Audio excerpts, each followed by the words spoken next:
यार दोस्तों, अगर आप फर्स्ट टाइम मेरे यूट्यूब चैनल पे आ रहे हो और आप ये सोच रहे हो कि यार इतने सारे ट्रेडिंग के चैनल है, मैं किस किस को सब्सक्राइब करूँ, किसको लाइक करूँ, किसके वीडियोस देखूँ, ऐसे तो मेरा पूरा दिन चला जाएगा।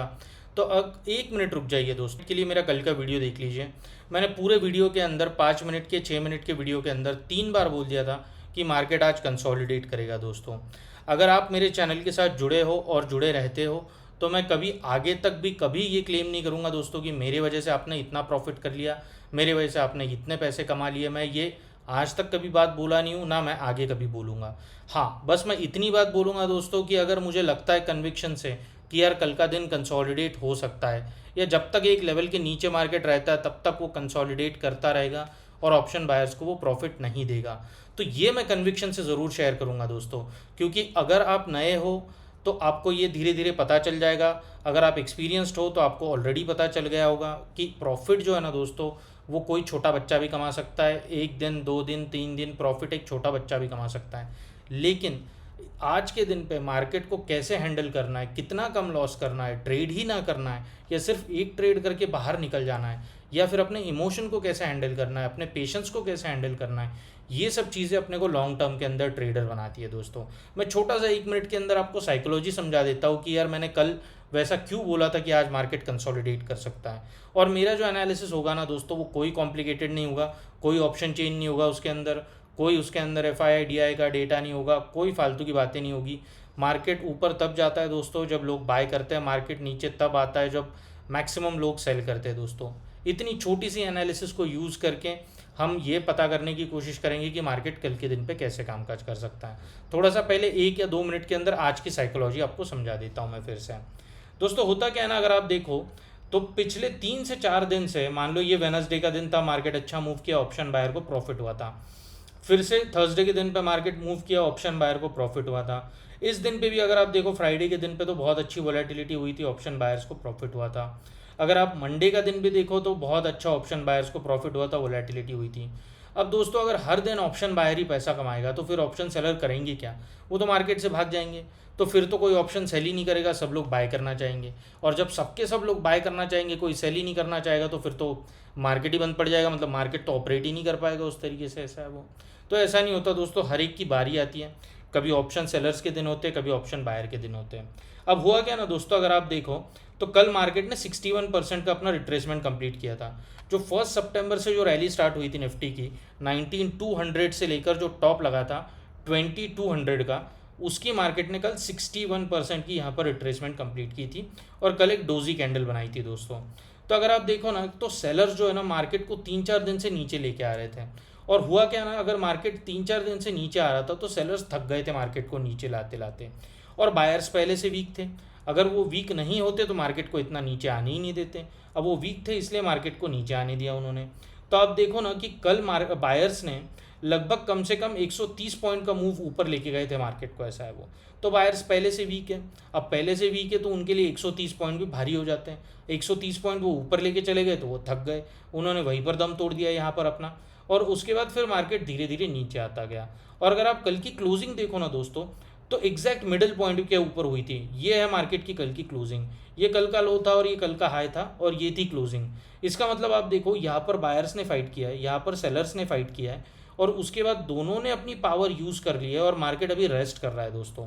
तो हुआ क्या ना, जब ये मिडिल में मार्केट क्लोज होता है, इसका मतलब क्या है ना कि जो सेंटिमेंट है वो बहुत ही न्यूट्रल है मार्केट के अंदर। एक डोजी कैंडल बनी थी दोस्तों मार्केट के अंदर कल। मार्केट ऊपर भी गया था, नीचे भी आया था, और ये जो सेंटिमेंट है ना, ये कैरी फॉरवर्ड हो गया। क्यों कैरी फॉरवर्ड हुआ ये न्यूट्रल सेंटिमेंट? क्योंकि मार्केट जो है वो फ्लैट ओपन हुआ। अगर मार्केट गैप अप ओपन होता, गैप डाउन ओपन होता तो एक अलग बात थी, लेकिन मार्केट फ्लैट ओपन हुआ, इसलिए ये सेम सेंटिमेंट कैरी फॉरवर्ड हो गया।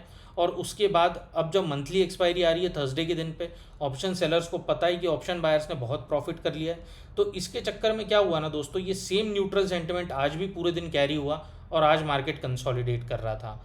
मार्केट सिर्फ दो ही तरीके से चलता है दोस्तों, कभी ट्रेंडिंग होता है 2-3 दिन, एक दिन, उसके बाद फिर कंसोलिडेशन में चला जाता है 1-2 दिन। तो इसी तरीके से मार्केट अपने फेजेस में चलता रहता है। तो अगर हम देखें ना दोस्तों, तो आप कल का एनालिसिस देखते हैं। ये निफ्टी का 5 मिनट्स का चार्ट है, और ये मैंने यहाँ पर एक सपोर्ट लगा के रखा है नीचे 640 के आसपास, 19640। और 19730 के आसपास एक रेजिस्टेंस आ रहा है दोस्तों। अब कल के अलग अलग सिनारियो हम डिस्कस कर लेते हैं। अगर मार्केट है ना दोस्तों गैप अप ओपन होता है इस एरिया के अंदर कहीं और सीधा काटने की कोशिश करता है ना, तो फिर से वही दिक्कत है दोस्तों, ये काट नहीं पाएगा क्योंकि बायर्स के अंदर पहले से ही स्ट्रेंथ कम है। ये काट भी देगा ना अगर, तो मान लो फिर कहीं से भी नीचे आ जाएगा और ट्रैप करने के हाई चांसेस हो सकते हैं दोस्तों। अगर मार्केट गैप अप ओपन होकर नीचे आता है धीरे धीरे धीरे धीरे क्लोजिंग के ऊपर ही कहीं ना कहीं सस्टेन करता है और उसके बाद अगर इस लेवल को कट करता है ना दोस्तों ऊपर की तरफ, तब जाकर एक ऊपर की सस्टेनेबल मूव आ सकती है। मान लो अगर मार्केट फ्लैट ओपन होता है तो जब तक वो इस लाइन को या इस लाइन को कट नहीं करता ना, तब तक फिर से आज की तरह वो कंसोलिडेट करता रहेगा। अगर कल का दिन फिर से मार्केट इसी रेंज के अंदर कंसोलिडेट करेगा, इतने बड़े रेंज के अंदर, तो फिर थर्सडे के दिन पे मंथली एक्सपायरी को एक बहुत अच्छी मूव आ सकती है दोस्तों। मान लेते हैं अगर मार्केट गैप डाउन ओपन होता है कहीं इस एरिया के अंदर, अगर ओपन होता है मार्केट और इस लो को कट करता है, तो मैं नीचे की बहुत बड़ी मूव नहीं देख रहा हूँ दोस्तों, बस एक 40-50 पॉइंट की नीचे मूव देख रहा हूँ मैं ऐसा वो। लेकिन ये फिर से मैं दोहरा रहा हूँ दोस्तों चीज़ कि अगर मार्केट फ्लैट ओपन होता है इस एरिया के अंदर कहीं कंसोलिडेट करता है, तो ये थोड़ा सा एक नो ट्रेडिंग जोन रहेगा दोस्तों। आपको फिर से कल थोड़ा सा अलर्ट रहना पड़ेगा। अगर कल का दिन भी मार्केट इसी रेंज के अंदर कंसोलिडेट करता है, बहुत अच्छी मंथली एक्सपायरी के दिन पे एक ट्रेंडिंग मूव आने के चांसेस है दोस्तों। अब आ जाते हैं बैंक निफ्टी के ऊपर। बैंक निफ्टी के अंदर सिमिलर चीज़ है दोस्तों। अगर आप देखो तो आज भी कंसोलिडेशन हुआ है बैंक निफ्टी के अंदर। तो बैंक निफ्टी में भी सेम चीज़ थी कि 3-4 दिन से मार्केट नीचे आ रहा था, ऑप्शन बायर्स को बहुत बढ़िया प्रॉफिट हुआ था। आज मार्केट फ्लैट ओपन हुआ, मंथली एक्सपायरी भी पास में है कि ये जो इतनी बड़ी रेंज है ना दोस्तों, यहाँ पर कॉल और पुट लोगों ने सेल करके रखे हैं। तो यहीं पर ये लोग है ना पूरी पूरी कोशिश करेंगे कि मार्केट को यहीं पर इसी रेंज में रखे कल का दिन भी। अगर जब तक ये लोग डरेंगे नहीं, ये नीचे के लोग डरेंगे नहीं ना, तब तक एक अच्छी ट्रेंडिंग मूव नहीं आ सकती है दोस्तों। यहाँ पर आपको 100-200 पॉइंट की ऊपर नीचे मूव मिल सकती है, उसके अंदर कोई दिक्कत नहीं है दोस्तों। अगर मान लो इस लेवल को मार्केट कट करता है ना आज के हाई को, तो ऊपर का थोड़ा सा एक 100-200 पॉइंट का मूव आपको मिल सकता है दोस्तों, उसमें कोई दिक्कत वाली बात नहीं है। लेकिन वो भी अगर सीधा फ्लैट ओपन होकर स्ट्रेट लाइन में तोड़ता है ना, स्ट्रेट लाइन में एक बड़ी सी कैंडल से तोड़ता है, तो फिर वो रिस्की ट्रेड हो जाएगा दोस्तों। थोड़ा सा अगर इस एरिया में कहीं गैप अप ओपन होता है, इस एरिया में थोड़ा नीचे आता है, क्लोजिंग के आसपास सपोर्ट लेता है, फिर इस लेवल को तोड़ता है ना, तो फिर ऊपर का एक 100-200 पॉइंट का मूव मिल सकता है दोस्तों। मैं बहुत बड़ा ऊपर का कोई टारगेट देख नहीं रहा हूँ। अगर मार्केट सीधा यहाँ पर इस एरिया में कहीं गैप डाउन ओपन हो जाता है ना दोस्तों, और उसके बाद नीचे आता है, नीचे आकर अगर इस लो को तोड़ता है ना, तो फिर भी थोड़ा सा ना दोस्तों ऑनेस्टली बताऊँ तो रिस्की हो जाएगा नीचे का मूव। मैं तो बेसिकली नहीं लूँगा। अगर आपको चाहिए तो आप एक बार ट्राई कर सकते हो इस नीचे के मूव को, और फिर नीचे का आपको एक टारगेट मिल सकता है अगर गैप डाउन ओपन होता है। तो फ्लैट ओपन होता है तो आपको वेट करना पड़ेगा दोस्तों, आप तुरंत कोई ट्रेड नहीं बना सकते, आप फिर से आज की तरह ट्रैप हो जाओगे। और कल भी अगर मार्केट कंसोलिडेट करता है सिमिलरली निफ्टी की तरह, अगर कल भी मार्केट कंसोलिडेट करता है इसी एरिया के अंदर कहीं ना कहीं, और उसके बाद अगर मंथली एक्सपायरी के दिन पे फिर ये जो 2-3 दिन की रेंज बनी है ना दोस्तों, उसको तोड़ता है ना, तो एक बढ़िया ट्रेंडिंग मूव आ सकती है मंथली एक्सपायरी के दिन पे।